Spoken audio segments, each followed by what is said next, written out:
chers compatriotes qui nous suivent à Kinshasa, à Goma, Bukavu et dans toutes les autres parties de la République démocratique du Congo. En effet, une journée historique, journée du 4 décembre, lors de laquelle 3 chefs d'État ont signé ce qui sera connu comme les accords de Washington. Ces accords qui, en fait, entérinent 3 documents importants, à savoir la déclaration de principe qui avait initialement été signée le 25 avril, suivie de l'accord de paix qui a été signé entre la République démocratique du Congo et le Rwanda le 27 juin, et le cadre d'intégration économique régionale que nous avons signé aujourd'hui, 4 décembre. Donc ces 3 instruments constituent ce qui est connu maintenant comme les accords de Washington. Comme mon cher collègue l'a déjà indiqué, cette journée a commencé d'abord avec une série d'entretiens au niveau de la Maison-Blanche, dans le bureau ovale, pendant lequel le président de la République a eu l'occasion d'échanger directement avec son homologue et son hôte américain, y compris justement sur le potentiel et la promesse, si vous voulez, de cet accord de Washington, mais aussi sur les perspectives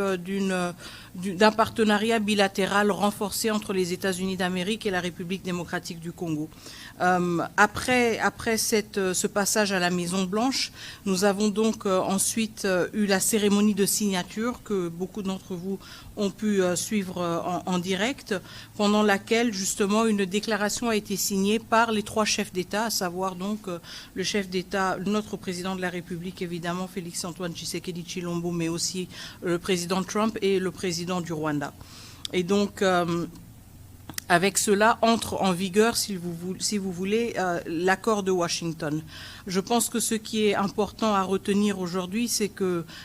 cet accord englobe plusieurs instruments et reflète aussi une longue marche, si vous voulez, une longue séquence d'efforts diplomatiques qui n'ont pas commencé en avril, mais bien avant, à commencer par la résolution 2773 qui a été adoptée au niveau du Conseil de sécurité à l'unanimité et qui, si vous voulez, a jeté un peu la base sur toutes les perspectives vers une pacification durable de l'Est de la RDC, mais aussi de la région des Grands Lacs. Donc nous savons qu'il y a beaucoup d'attentes par rapport à ces accords et comment ils vont prendre forme de manière concrète, évidemment. Nous sommes dans les premières heures après la signature, mais je pense que nous devons retenir quand même qu'il y a eu une forte mobilisation, surtout du côté des États-Unis d'Amérique, de voir comment ces efforts diplomatiques qui ont été menés pouvaient être couronnés par un document contraignant pour toutes les parties et qui va justement jeter les bases pour, nous l'espérons, une paix durable dans l'Est de la République démocratique du Congo, mais aussi de manière plus large dans la région des Grands Lacs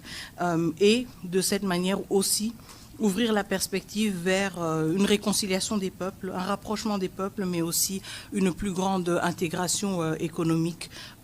Mais nous savons aussi que tout cela se fera de manière graduelle, que tous ces efforts devront être bâtis les uns sur les autres, pas seulement parce que nous le connaissons, nous le savons de notre propre région, mais nous l'avons aussi appris dans d'autres régions. La paix se construit avec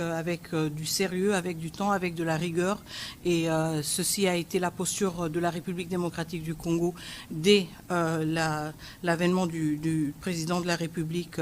à la magistrature suprême. Et nous restons engagés dans cette logique. Merci. Voilà, merci beaucoup Madame la ministre d'État pour cette introduction. Je me tourner du côté du gouverneur Ouamesso.